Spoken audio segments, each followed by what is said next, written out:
हरे कृष्णा। आप सभी को आमल की एकादशी व्रत की हार्दिक शुभकामनाएं। आमल की एकादशी को ही रंग भरी एकादशी के नाम से जाना जाता है, क्योंकि ये होली से कुछ दिन पहले आती है।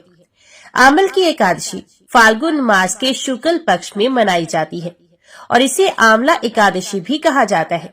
ये व्रत भगवान विष्णु को समर्पित होता है और विशेष रूप से आंवले के वृक्ष की पूजा का महत्व रखता है। इस दिन उपवास करने और आंवले के वृक्ष के नीचे कथा एवं पूजन करने से सुख, समृद्धि और मोक्ष की प्राप्ति होती है। ये व्रत सभी पापों का नाश करता है और व्यक्ति को मोक्ष प्रदान करता है। आंवला एकादशी पर आंवले के वृक्ष की पूजा करने से आरोग्य और धन की प्राप्ति होती है। इस दिन व्रत और जागरण करने से भगवान विष्णु का आशीर्वाद प्राप्त होता है। आमल की एकादशी का व्रत करने से परिवार में सुख, समृद्धि, शांति बनी रहती है। मान्यता ये है कि इस एकादशी का व्रत करने से 1000 गोदान के बराबर फल मिलता है। इस व्रत को करने के लिए प्रातः स्नान करके संकल्प ले और व्रत रखें। भगवान विष्णु और माता लक्ष्मी की पूजा करें और आंवले के वृक्ष के नीचे दीप जलाएं। विष्णु सहस्त्रनाम का पाठ करें और एकादशी की कथा सुनें। रात्रि में जागरण करें और अगले दिन द्वादशी पर व्रत का पारण करें। भी सुनिए आमल की एकादशी की पौराणिक व्रत कथा। युधिष्ठिर जी ने भगवान श्री कृष्ण से कहा, हे श्री कृष्ण, मैं अब आपसे फाल्गुन शुक्ल पक्ष की एकादशी का नाम और महात्म्य सुनने की इच्छा रखता हूँ। कृपया बताने की कृपा कीजिए। भगवान श्री कृष्ण बोले, महाभाग धर्म नंदन, सुनो, तुम्हें इस समय वे प्रसंग सुनाता हूँ जिसे राजा मंधाता के पूछने पर महात्मा वशिष्ठ ने कहा था। फाल्गुन शुक्ल पक्ष की एकादशी का नाम आमल की है। इसका पवित्र व्रत विष्णु लोक की प्राप्ति कराने वाला है। मंधाता ने पूछा, द्विजश्रेष्ठ, ये आमल की कब उत्पन्न हुई, मुझे बताइए। वशिष्ठ जी ने कहा, महाभाग सुनो, पृथ्वी पर आमल की उत्पत्ति किस प्रकार हुई ये बताता हूँ। आमल की एक महान वृक्ष है जो सब पापों का नाश करता है। भगवान विष्णु के थूकने पर उनके मुख से चंद्रमा के समान कांतिमान एक बिंदु प्रकट हुआ। वे बिंदु पृथ्वी पर गिरा। उसी से आमल की, जिसे आंवला भी कहा जाता है, एक महान वृक्ष उत्पन्न हुआ। ये सभी वृक्षों का आदि भूत कहलाता है। इसी समय समस्त प्रजा की सृष्टि करने के लिए भगवान ने ब्रह्मा जी को उत्पन्न किया। उन्हीं से इन प्रजाओं की सृष्टि हुई। देवता, दानव, गंधर्व, यक्ष, राक्षस, नाग तथा निर्मल अंत करने वाले महर्षियों को ब्रह्मा जी ने जन्म दिया। उनमें से देवता और ऋषि उस स्थान पर आए जहाँ विष्णु प्रिया आमलकी का वृक्ष था। महाभाग, उसे देखकर देवताओं को बड़ा विस्मय हुआ। वे एक दूसरे पर दृष्टिपात करते हुए उत्कंठा पूर्वक उस वृक्ष की ओर देखने लगे और खड़े खड़े ही सोचने लगे कि पलक्ष आदि वृक्ष तो पूर्व काल की ही भांति है, जो सब के सब हमारे परिचित है, किंतु इस वृक्ष को हम नहीं जानते। उन्हें इस प्रकार चिंता करते देख आकाशवाणी हुई, महर्षियों, ये सर्वश्रेष्ठ आमलकी का वृक्ष है जो भगवान विष्णु को प्रिय है। इसके स्मरण मात्र से गोदान का फल मिलता है। स्पर्श करने से इससे 2 गुना और फल भक्षण करने से 3 गुना पुण्य प्राप्त होता है। इसलिए सदा प्रयत्न पूर्वक आमलकी का सेवन करना चाहिए। ये सब पापों को हरने वाला वैष्णव वृक्ष बताया गया है। इसके मूल में विष्णु, उसके ऊपर ब्रह्मा, सकंद में परमेश्वर भगवान रुद्र, शाखाओं में मुनि, टहनियों में देवता, पत्तों में वसु, फूलों में मृदगण तथा फलों में समस्त प्रजापति वास करते हैं। आमल की सर्वदेवमयी बताई गई, अतः विष्णु भक्त पुरुषों के लिए ये परम पूज्य है। ऋषि बोले, अव्यक्त स्वरूप से बोलने वाले महापुरुष, हम लोग आपको क्या समझे? आप कौन हैं? देवता हैं या कोई और? हमें ठीक ठीक बताइए। आकाशवाणी ने बोला, जो संपूर्ण भूतों के कर्ता और समस्त भुवनों के सृष्टा है, जिन्हें विद्वान पुरुष भी कठिनता से देख पाते हैं, वही सनातन विष्णु मैं हूँ। देवादिदेव भगवान विष्णु का कथन सुनकर उन ब्रह्म कुमार महर्षियों के नेत्र आश्चर्य से चकित हो गए। उन्हें बड़ा विस्मय हुआ। वे आदि अंत रहित भगवान की स्तुति करने लगे। ऋषि बोले, संपूर्ण भूतों के आत्मभूत आत्मा एवं परमात्मा को नमस्कार है। अपनी महिमा से कभी च्युत ना होने वाले अच्युत को नित्य प्रणाम है। अंत रहित परमेश्वर को बारंबार प्रणाम है। दामोदर, कवि और यज्ञेश्वर को नमस्कार है। मायापते, आपको प्रणाम है। आप विश्व के स्वामी हैं, आपको नमस्कार है। ऋषियों की इस प्रकार स्तुति करने पर भगवान श्री हरि संतुष्ट हुए और बोले, महर्षियों, तुम्हें कौन सा अभिष्ट वरदान दूं? तो ऋषि बोले, भगवान, यदि आप संतुष्ट हैं तो हम लोगों के हित के लिए कोई ऐसा व्रत बताइए जो स्वर्ग और मोक्ष रूपी फल प्रदान करने वाला हो। भगवान श्री विष्णु ने कहा, महर्षियों, फाल्गुन मास के शुक्ल पक्ष में यदि पुष्य नक्षत्र से युक्त द्वादशी तिथि हो तो वे महान पुण्य देने वाली और बड़े बड़े पातकों का नाश करने वाली होती है। द्विजवरों, उसमें जो विशेष कर्तव्य है उसको सुनो। आमल की एकादशी में आंवले के वृक्ष के पास जाकर वहां रात्रि में जागरण करना चाहिए। इससे मनुष्य सब पापों से छूट जाता है और सहस्त्र गोदानों का फल प्राप्त करता है। विप्रगण, यह व्रतों में उत्तम व्रत है जिसे मैंने तुम लोगों को बताया है। ऋषि बोले, भगवान, इस व्रत की विधि बताइए, ये कैसे पूर्ण होता है? इसके देवता, नमस्कार और मंत्र कौन से बताए गए हैं? उस समय स्नान और दान कैसे किया जाता है? पूजन की कौन सी विधि है तथा उसके लिए मंत्र क्या है? इन सब बातों का यथार्थ रूप से वर्णन कीजिए। भगवान श्री विष्णु ने कहा, द्विजवरों, इस व्रत की जो उत्तम विधि है उसको श्रवण करो। एकादशी को प्रातः काल दंत धावन करके ये संकल्प करे कि हे पुंडरीकाक्ष, हे अच्युत, हे स्वामी, मैं एकादशी को निराहार रहकर दूसरे दिन भोजन करूंगा। आप मुझे शरण में रखें। ऐसा नियम लेने के बाद पतित, चोर, पाखंडी, दुराचारी, मर्यादा भंग करने वाले तथा गुरु पत्नी गामी मनुष्यों से वार्तालाप ना करें। अपने मन को वश में रखते हुए नदी में, पोखरे में, कुएं पर अथवा घर में ही स्नान करें। स्नान के लिए पहले शरीर में मिट्टी लगाएं और कहें, हे वसुंधरे, तुम्हारे ऊपर अश्व और रथ चला करते हैं तथा वामन अवतार के समय भगवान विष्णु ने भी तुम्हें अपने पैरों से नापा था। हे मृत्तिके, मैंने करोड़ों जन्मों में जो पाप किए हैं, मेरे उन सब पापों को आप हर लो। इसके बाद स्नान मंत्र करें और बोले, जल की अधिष्ठात्री देवी, हे माता, तुम संपूर्ण भूतों के लिए जीवन हो, वही जीवन जो स्वदेश और उद्भिद जाति के जीवों का भी रक्षक है। तुम रसों की स्वामिनी हो, तुम्हें नमस्कार है।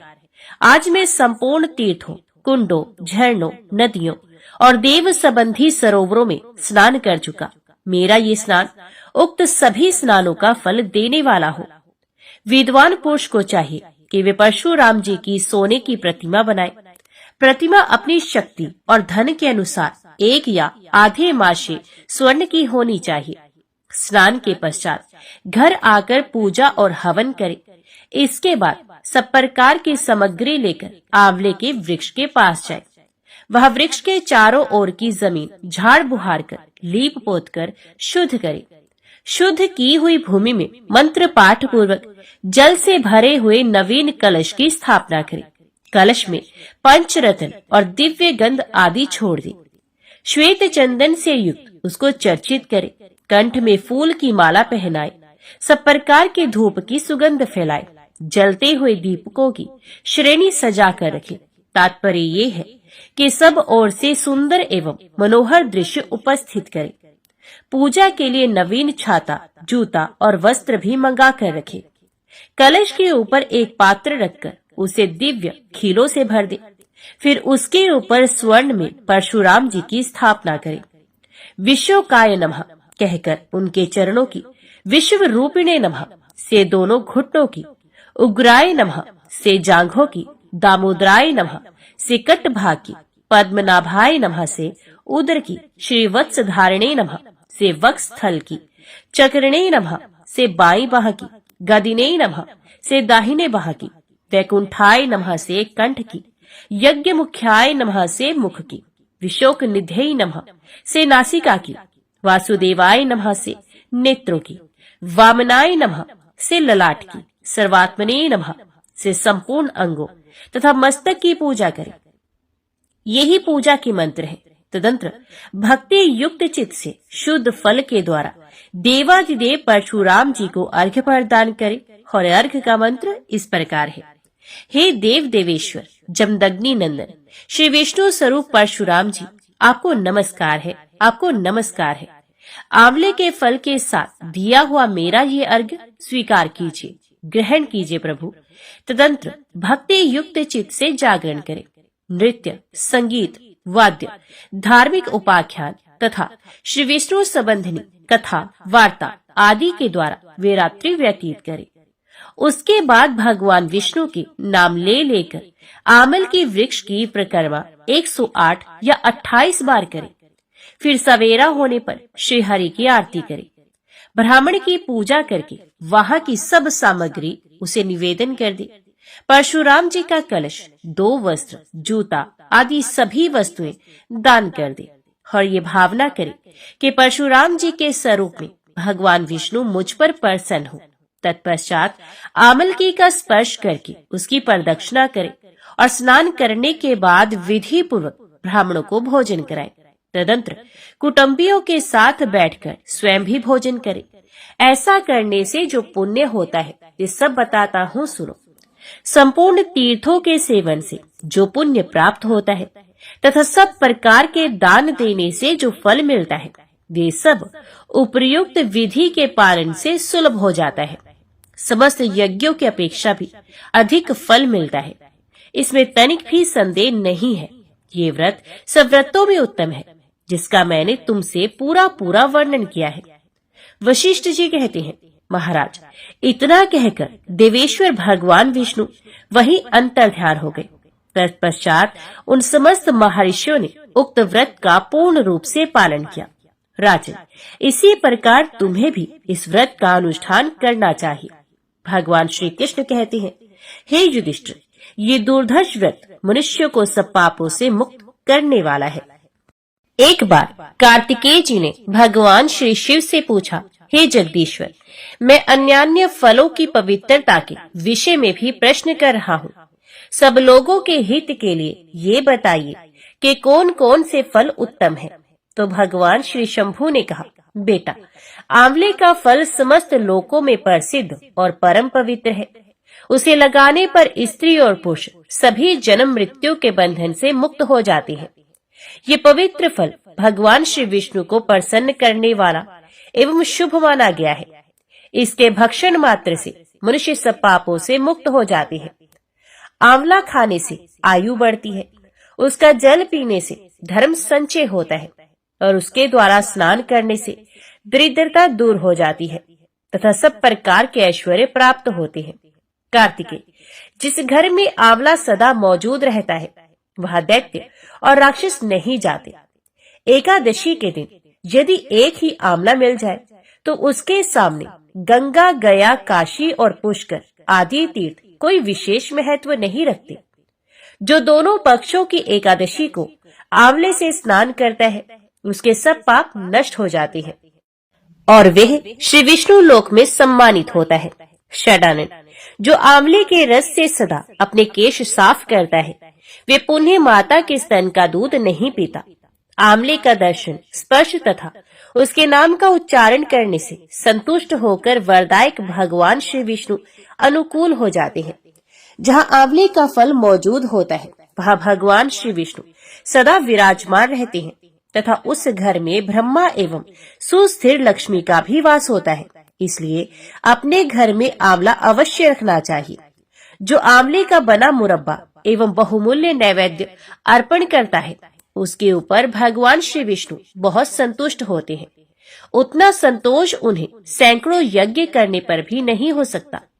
योगी, मुनियों तथा ज्ञानियों को जो गति प्राप्त होती है वही आंवले का सेवन करने वाले मनुष्य को भी मिलती है।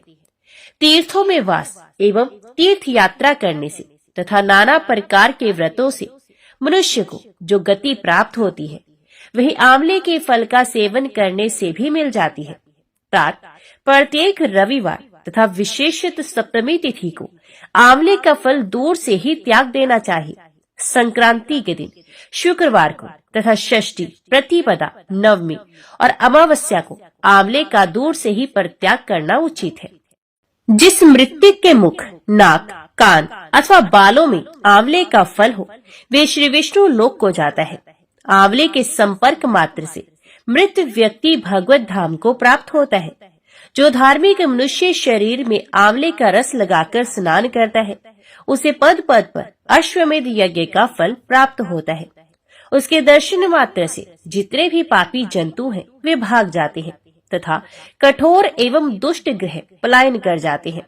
हे सकंद, पूर्व काल की बात है। एक चांडाल शिकार खेलने के लिए वन में गया। वहाँ अनेकों मृगों और पक्षियों को मारकर जब वे भूख प्यास से अत्यंत पीड़ित हो गया, तब सामने ही उसे एक आंवले का वृक्ष दिखाई दिया। उसमें खूब मोटे मोटे फल लगे हुए थे। चांडाल सहसा वृक्ष के ऊपर चढ़ गया और उसके उत्तम उत्तम फल खाने लगा। प्रारब्धवश वह वृक्ष के शिखर से पृथ्वी पर गिर पड़ा और वेदना से व्यथित होकर इस लोक से चल बसा। तदंतर संपूर्ण प्रेत, राक्षस, भूतगण तथा यमराज के सेवक बड़ी प्रसन्नता के साथ वहां आए, किंतु उसे ले जा न सके। यद्यपि वे महान बलवान थे, तथापि उस मृतक चांडाल की ओर आंख उठाकर देख भी नहीं सकते थे। जब कोई भी उसे पकड़कर ले जा ना सका, तब वे अपनी असमर्थता देखकर मुनियों के पास जाकर बोले, ज्ञानी महर्षियों, चांडाल तो बड़ा पापी था। फिर क्या कारण है कि हम लोग तथा ये यमराज के सेवक उसकी ओर देख भी नहीं सके? ये मेरा है, ये मेरा है कहते हुए हम लोग झगड़ा कर रहे हैं, किंतु उसे ले जाने की शक्ति नहीं रखते। क्यों और किसके प्रभाव से ये सूर्य की भांति तेजस्वी हो रहा है? उसकी ओर दृष्टिपात करना भी कठिन जान पड़ता है। मुनियों ने कहा, प्रेतगण, इस चांडाल ने आंवले के पके हुए फल खाए थे।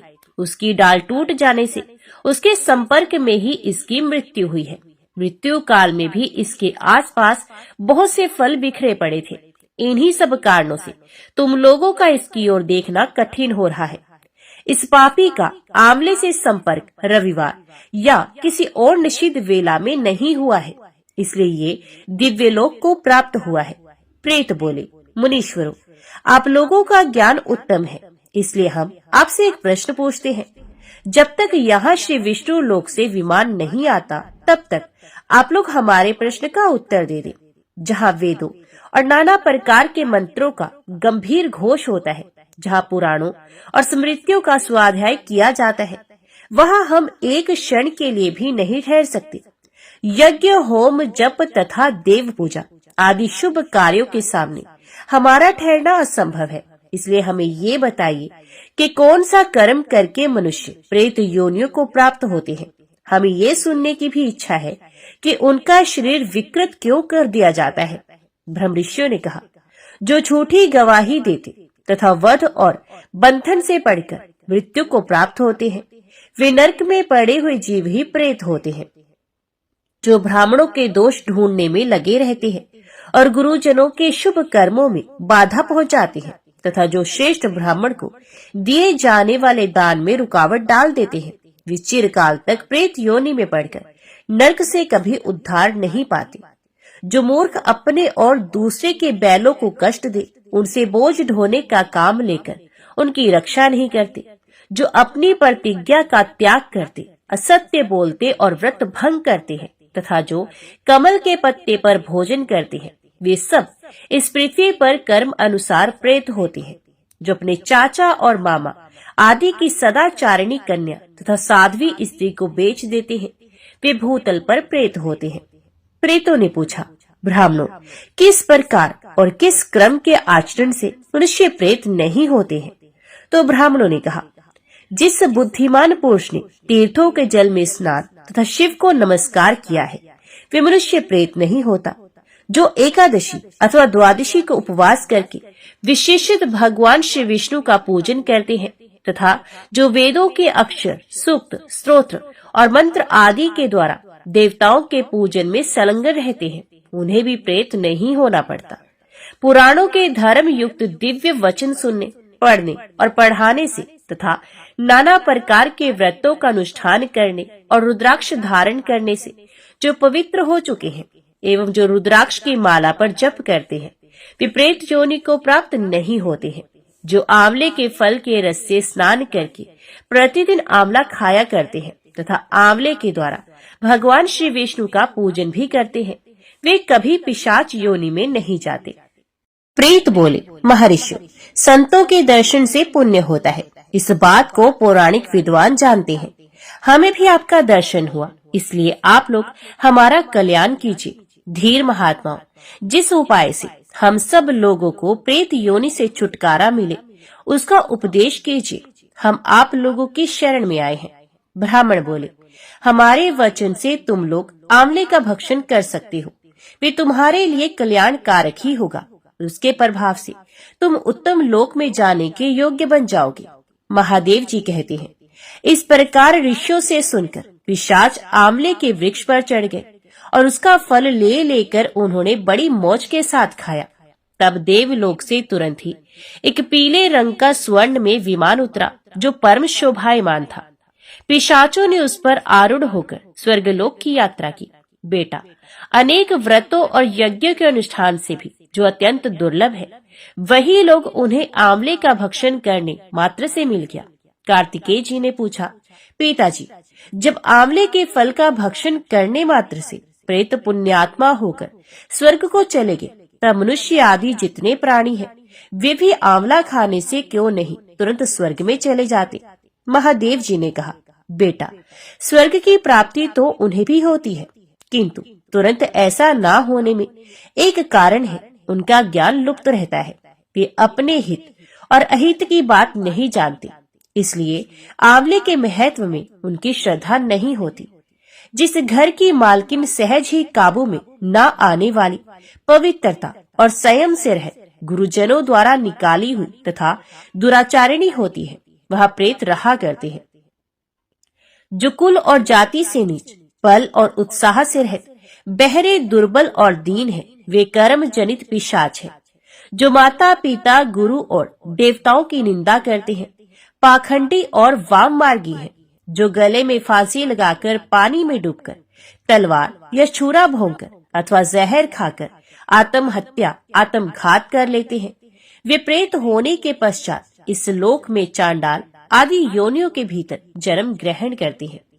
जो माता पिता आदि से द्रोह करते, ध्यान और अध्ययन से दूर रहते हैं, व्रत और देव पूजा नहीं करते, मंत्र और स्नान से हीन रहकर गुरु पत्नी गमन में प्रवृत्त होते हैं, तथा जो दुर्गति में पड़ी हुई चांडाल आदि की स्त्रियों से समागम करते हैं, वे भी प्रेत होते हैं। मनुष्यों के देशों में जिनकी मृत्यु होती है, जो मनुष्यों के समान आचरण करते और स्त्री के धन से जीविका चलाते हैं, जिनके द्वारा स्त्रियों की रक्षा नहीं होती, वे निस्संदेह ही प्रेत होते हैं।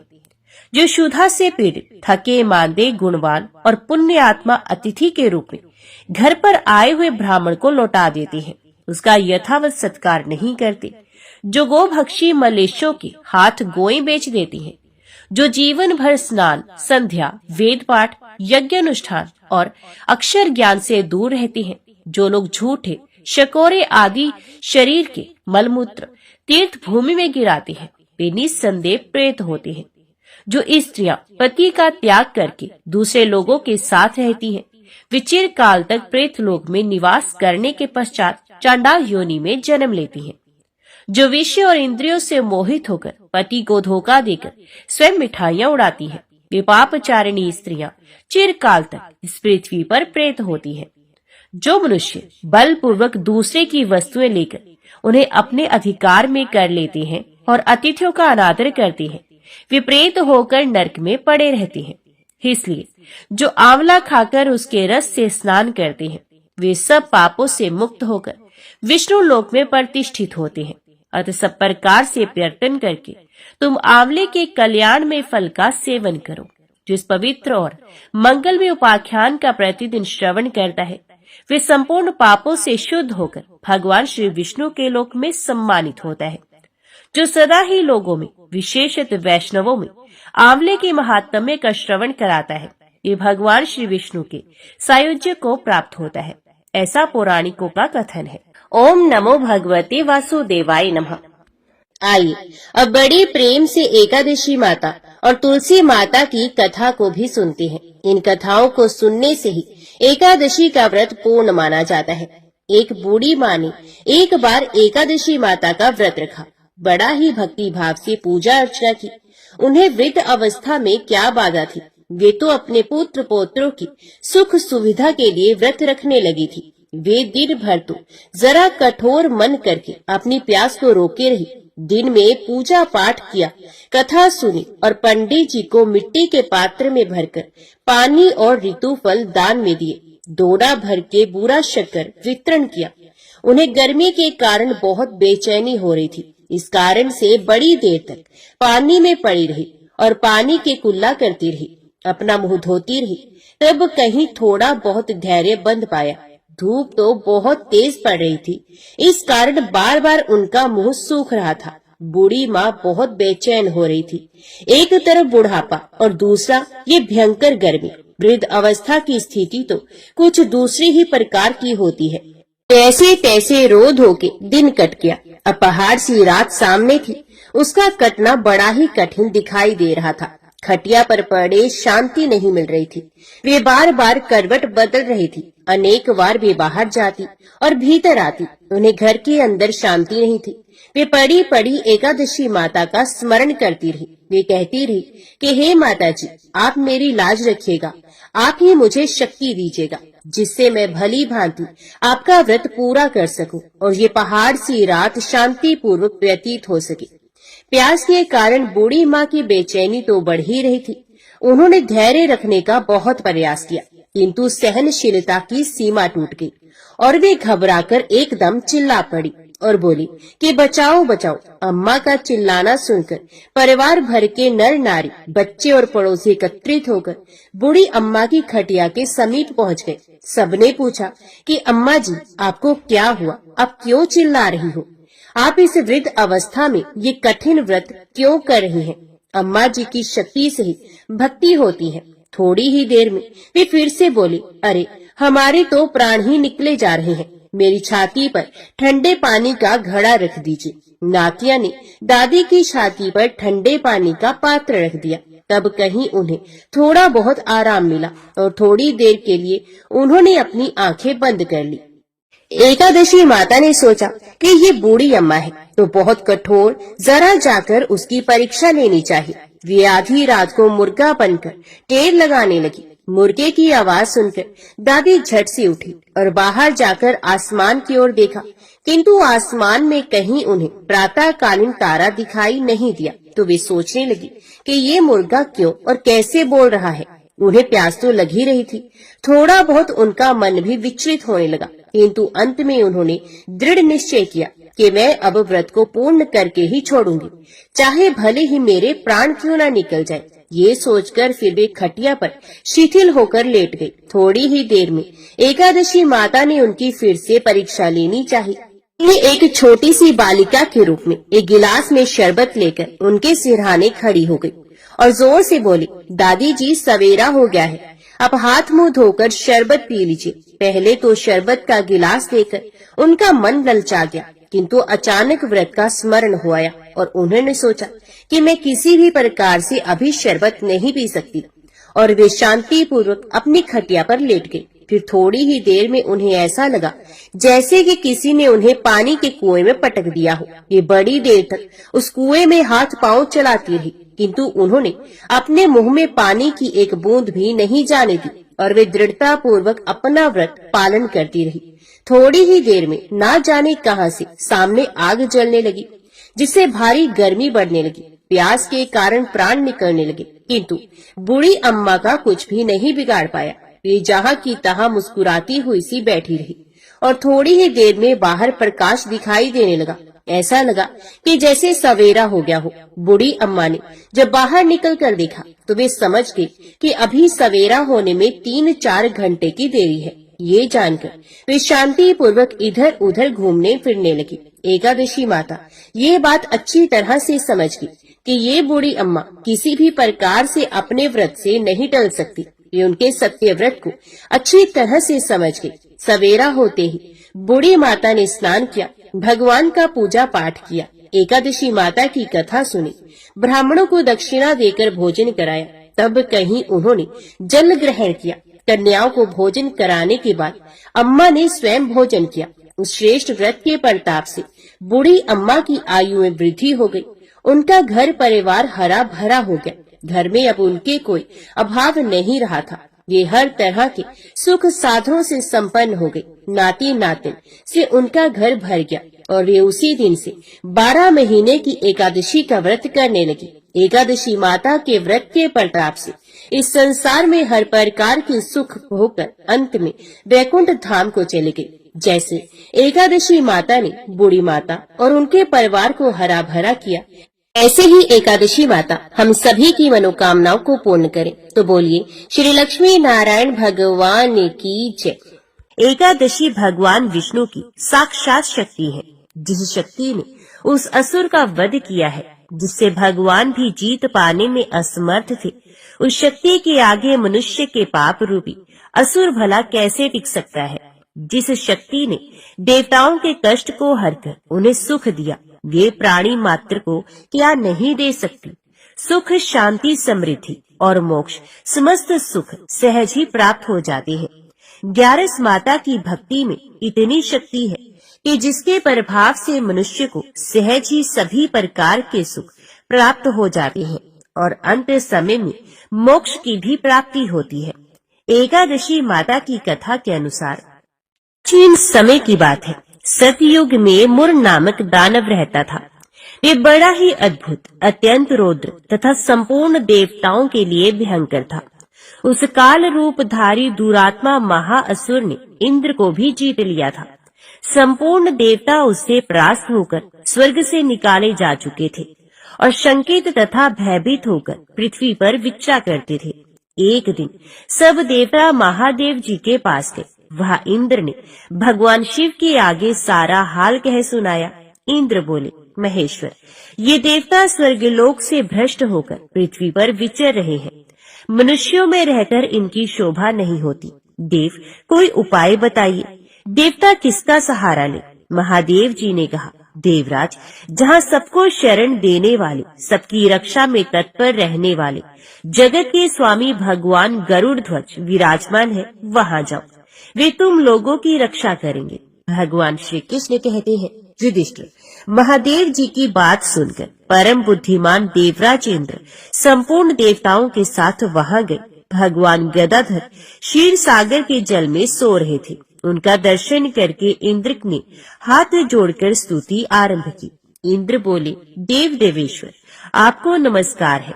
देवता और दानव दोनों ही आपकी वंदना करते हैं। पुंडरीकाक्ष, आप दैत्यों के शत्रु हैं। मधुसूदन, हम लोगों की रक्षा कीजिए। जगन्नाथ, संपूर्ण देवता मुर नामक दानव से भयभीत होकर आपकी शरण में आए हैं। भक्तवत्सल, हमें बचाइए। देव देवेश्वर, हमें बचाइए। जनार्दन, हमारी रक्षा कीजिए, रक्षा कीजिए। दानवों का विनाश करने वाले कमल नयन, हमारी रक्षा कीजिए। प्रभु, हम सब लोग आपके समीप आए हैं, आपकी ही शरण में आ पड़े हैं। भगवान, शरण में आए हुए देवताओं की सहायता कीजिए। देव, आप ही पति, आप ही मति, आप ही कर्ता और आप ही कारण है। आप ही सब लोगों की माता और आप ही इस जगत के पिता है। भगवान, देव देवेश्वर, शरणागत वत्सल, देवता भयभीत होकर आपकी शरण में आए हैं। प्रभु, अत्यंत उग्र स्वभाव वाले महाबली मुर नामक दैत्य ने संपूर्ण देवताओं को जीतकर इन्हें स्वर्ग से निकाल दिया है। इंद्र की बात सुनकर भगवान विष्णु बोले, देवराज, वे दानव कैसा है, उसका रूप और बल कैसा है तथा उस दुष्ट के रहने का स्थान कहाँ है? इंद्र बोले, देवेश्वर, पूर्व काल में ब्रह्मा जी के वंश में कालजंग नामक एक महान असुर उत्पन्न हुआ था, जो अत्यंत भयंकर था। उसका पुत्र मुर दानव के नाम से विख्यात हुआ। वे भी अत्यंत उत्कट, महाप्रकर्मी और देवताओं के लिए भयंकर है। चंद्रावती नाम से प्रसिद्ध एक नगरी है, उसी में स्थान बनाकर वे निवास करता है। उस दैत्य ने समस्त देवताओं को परास्त करके स्वर्गलोक से बाहर कर दिया है। उसने एक दूसरे ही इंद्र को स्वर्ग के सिंहासन पर बिठाया है। अग्नि, चंद्रमा, सूर्य, वायु तथा वरुण भी उसने दूसरे ही बनाए हैं। जनार्दन, मैं सच्ची बात बता रहा हूँ, उसने सब कोई दूसरे ही कर लिए हैं। देवताओं को तो उसने प्रत्येक स्थान से वंचित कर दिया है। इंद्र का कथन सुनकर भगवान जनार्दन को बड़ा क्रोध हुआ। वे देवताओं को साथ लेकर चंद्रावती पुरी में गए। देवताओं ने देखा दैत्यराज बारंबार गर्जना कर रहा है। उससे परास्त होकर संपूर्ण देवता 10 दिशाओं में भाग गए। अब वे दानव भगवान विष्णु को देखकर बोला, खड़ा रहे, खड़ा रहे। उसकी ललकार सुनकर भगवान के नेत्र क्रोध से लाल हो गए और वे बोले, अरे दुराचारी दानव, मेरी इन भुजाओं को देख। ये कहकर भगवान विष्णु ने अपने दिव्य बाणों से सामने आए हुए दुष्ट दानवों को मारना आरंभ कर दिया। दानव भय से विवल हो उठे। पांडुनंदन, तत्पश्चात श्री विष्णु ने दैत्य सेना पर चक्र का प्रहार किया। उसे छिन्न भिन्न होकर सैकड़ों योद्धा मौत के मुख में चले गए। इसके बाद भगवान मधुसूदन बद्रिकाश्रम को चले गए। वहां सिंहावती नाम की गुफा थी जो 12 योजन लंबी थी। उस गुफा में एक ही दरवाजा था। भगवान विष्णु उसी में सो रहे थे। दानव मोर भगवान को मार डालने के उद्योग में लगा था। ये उनके पीछे लगा रहा। वहां पहुंचकर उसने भी उसी गुफा में प्रवेश किया। वहां भगवान को सोते देख उसे बड़ा हर्ष हुआ। उसने सोचा, ये दानवों को भय देने वाला देवता है, अतः निस्संदेह इसे मार ही डालूंगा। दानव के इस प्रकार विचार करते ही भगवान विष्णु के शरीर से एक कन्या प्रकट हुई, जो बड़ी ही रूपवती, सौभाग्यशालिनी तथा दिव्य अस्त्र शस्त्रों से युक्त थी। ये भगवान के तेज के अंश से उत्पन्न हुई थी। उसका बल और पराक्रम महान था। दानवराज मुर ने उस कन्या को देखा। कन्या ने युद्ध का विचार करके दानव के साथ युद्ध के लिए याचना की। युद्ध छिड़ गया। कन्या सब प्रकार के युद्ध कला में निपुण थी। वे मुर नामक महान असुर उसके हुंकार मात्र से राख का ढेर हो गया। दानव के मारे जाने पर भगवान जाग उठे। उन्होंने दानव को धरती पर पड़ा देखकर पूछा, मेरा ये शत्रु अत्यंत उग्र और भयंकर था, किसने इसका वध किया है? कन्या बोली, स्वामी, आपके ही प्रसाद से मैंने इस महादैत्य का वध कर दिया है। श्री भगवान ने कहा, कल्याणी, तुम्हारे इस कर्म से तीनों लोगों के मुनि और देवता आनंदित हुए हैं।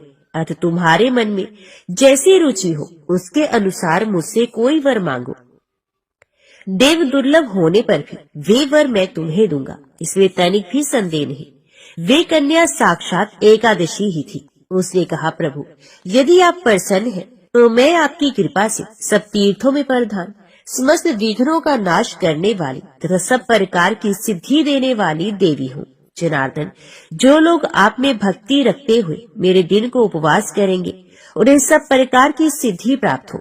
माधव, जो लोग उपवास नक्त अथवा एक भुक्त करके मेरे व्रत का पालन करें उन्हें आप धन, धर्म और मोक्ष प्रदान कीजिए। श्री भगवान विष्णु बोले, कल्याणी, तुम जो कुछ कहती हो वे सब पूर्ण होगा।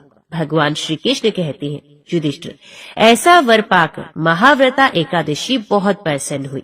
दोनों पक्षों की एकादशी समान रूप से कल्याण करने वाली है। इसमें शुक्ल और कृष्ण का भेद नहीं करना चाहिए। यदि उदय काल में थोड़ी सी एकादशी, मध्य में पूरी द्वादशी और अंत में किंचित त्रयोदशी हो तो वे त्रिस्पर्शा एकादशी कहलाती है। वे भगवान को बहुत ही प्रिय है। यदि एक त्रिस्पर्शा एकादशी को उपवास कर लिया जाए तो 1 सहस्त्र एकादशी व्रतों का फल प्राप्त होता है तथा इसी प्रकार द्वादशी में पारण करने पर सहस्त्र गुना फल माना गया है। अष्टमी, एकादशी, षष्ठी, तृतीया और चतुर्दशी ये यदि पूर्व तिथि से विद हो तो उनमें व्रत नहीं करना चाहिए। परवर्तनी तिथि से युक्त होने पर ही इनमें उपवास का विधान है।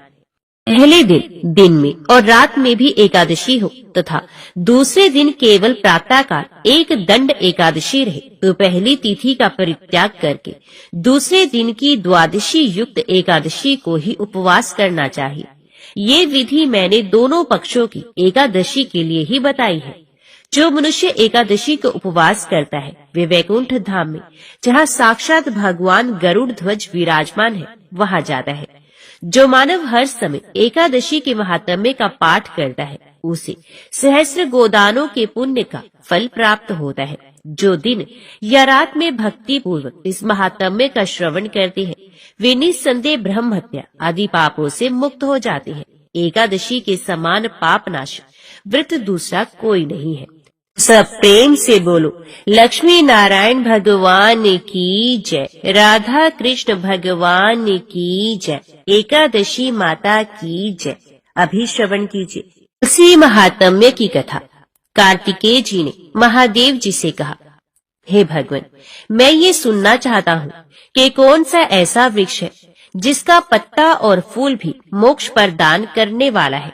महादेव जी बोले, बेटा, सब प्रकार के पत्तों और पुष्पों की अपेक्षा तुलसी ही श्रेष्ठ मानी गई है।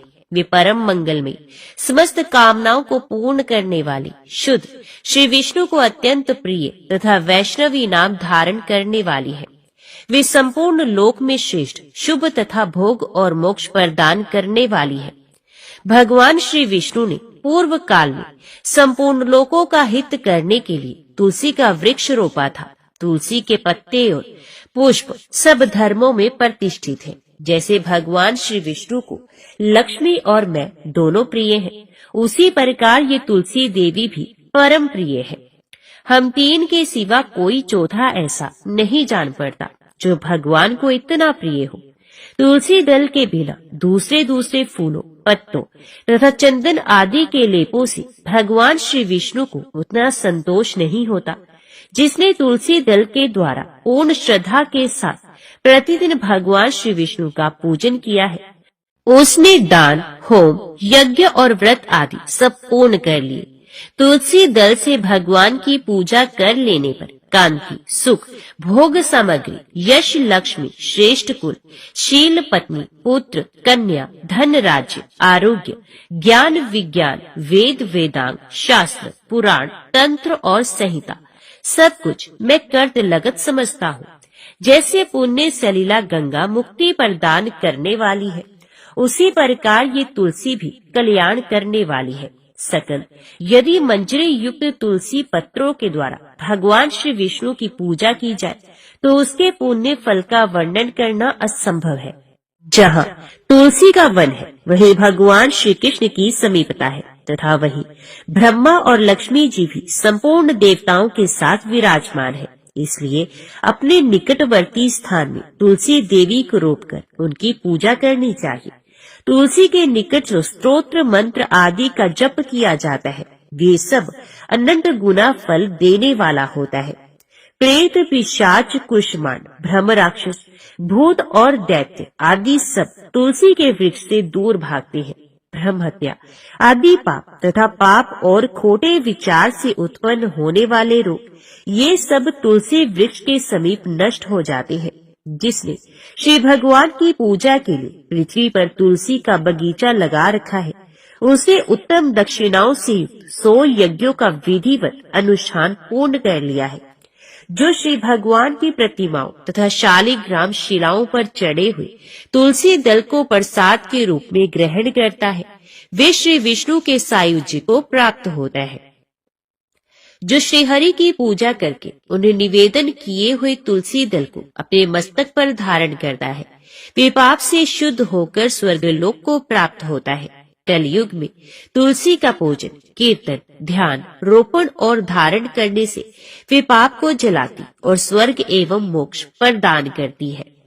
जो तुलसी के पूजन आदि का दूसरों को उपदेश देता और स्वयं भी आचरण करता है वे भगवान श्री लक्ष्मीपति के परम धाम को प्राप्त होता है।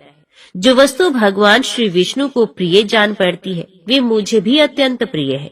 श्राद्ध और यज्ञ आदि कार्यों में तुलसी का एक पत्ता भी महान पुण्य प्रदान करने वाला है। जिसने तुलसी की सेवा की है उसने गुरु, ब्राह्मण, देवता और तीर्थ सबका भली भांति सेवन कर लिया। इसलिए षडानन तुम तुलसी का सेवन करो। जो शिखा में तुलसी स्थापित करके प्राणों का परित्याग करता है वे पाप राशि से मुक्त हो जाता है। राजसूय आदि यज्ञ, भांति भांति के व्रत तथा संयम के द्वारा धीर पुरुष जिस गति को प्राप्त करता है वही उसे तुलसी की सेवा से मिल जाती है। तुलसी के एक पत्र से श्री हरि की पूजा करके मनुष्य वैष्णव तप को प्राप्त होता है। उसके लिए अन्यान्य शास्त्रों के विस्तार की क्या आवश्यकता है।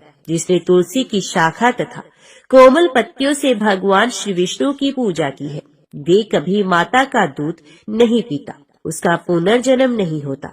कोमल तुलसी दलों के द्वारा प्रतिदिन श्रीहरि की पूजा करके मनुष्य अपनी सैकड़ों और हजारों पीढ़ियों को पवित्र कर सकता है। तात, ये मैंने तुमसे तुलसी के प्रधान गुण बताए हैं। संपूर्ण गुणों का वर्णन तो बहुत अधिक समय लगने पर भी नहीं हो सकता।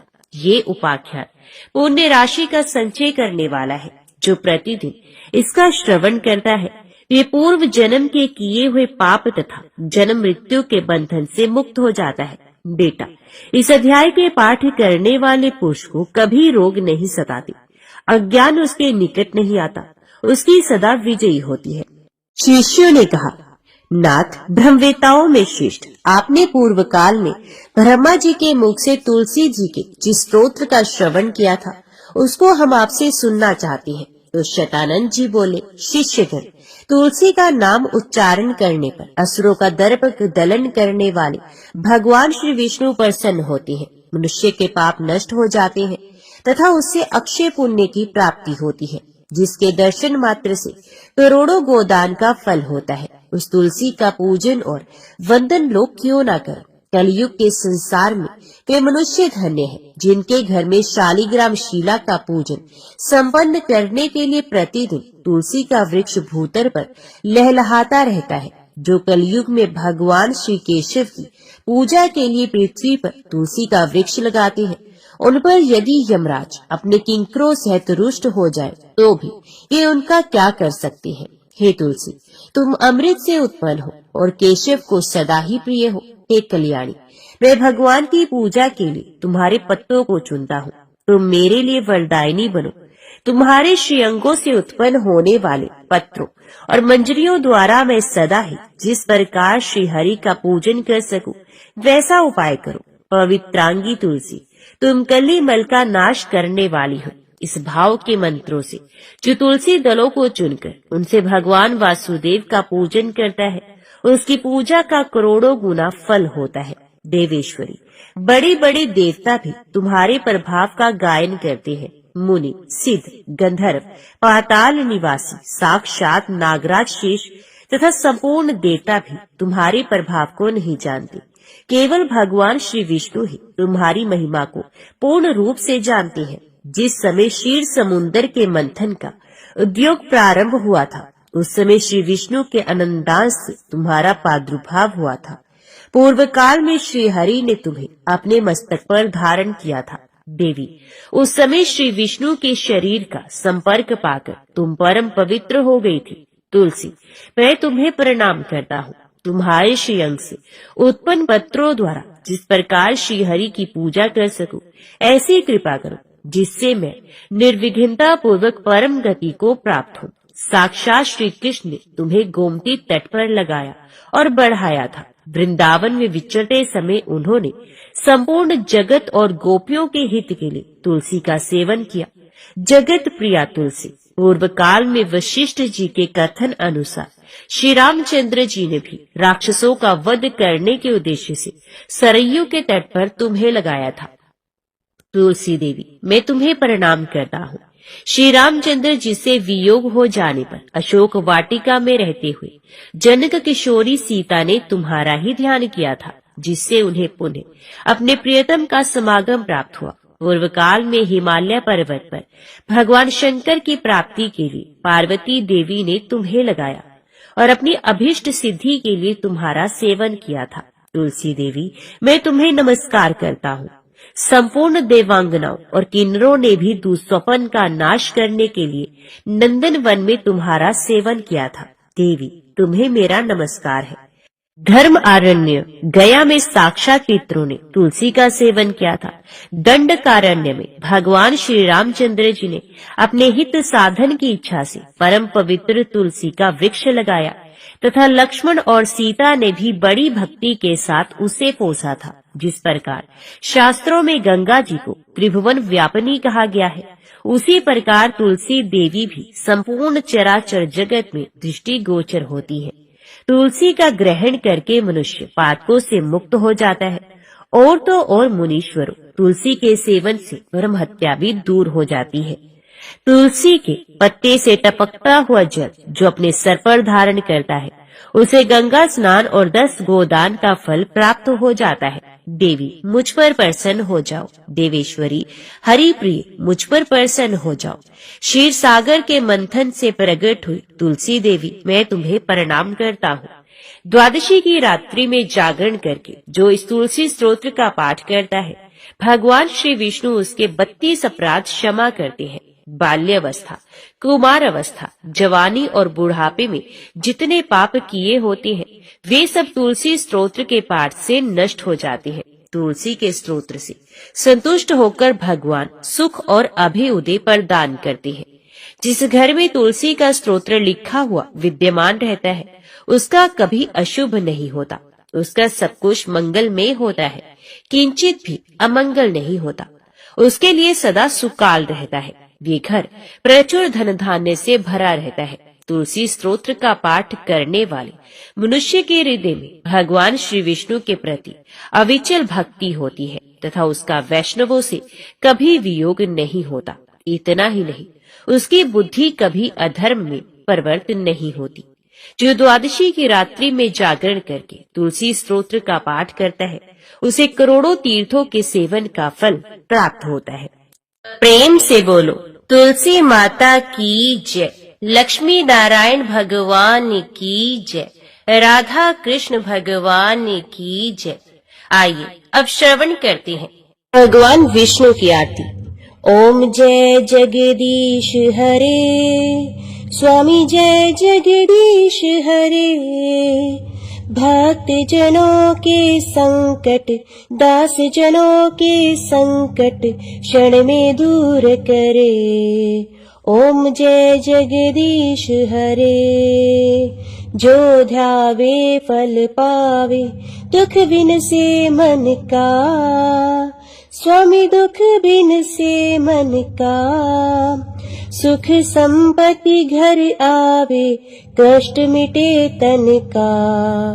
ओम जय जगदीश हरे। मात पिता तुम मेरे, शरण गहूँ मैं किसकी, स्वामी शरण गहूँ मैं किसकी। तुम बिन और न दूजा, आस करूं किसकी। ओम जय जगदीश हरे। तुम पूर्ण परमात्मा, तुम अंतर्यामी, स्वामी तुम अंतर्यामी। पार ब्रह्म परमेश्वर, तुम सबके स्वामी। ओम जय जगदीश हरे। तुम करुणा के सागर, तुम पालन करता, स्वामी तुम पालन करता। दीन दयालु कृपालु, कृपा करो भरता। ओम जय जगदीश हरे। तुम हो एक अगोचर, सबके प्राणपति, स्वामी सबके प्राणपति। किस विधि मिलूं दया में, तुमको मैं कुमति। ओम जय जगदीश हरे।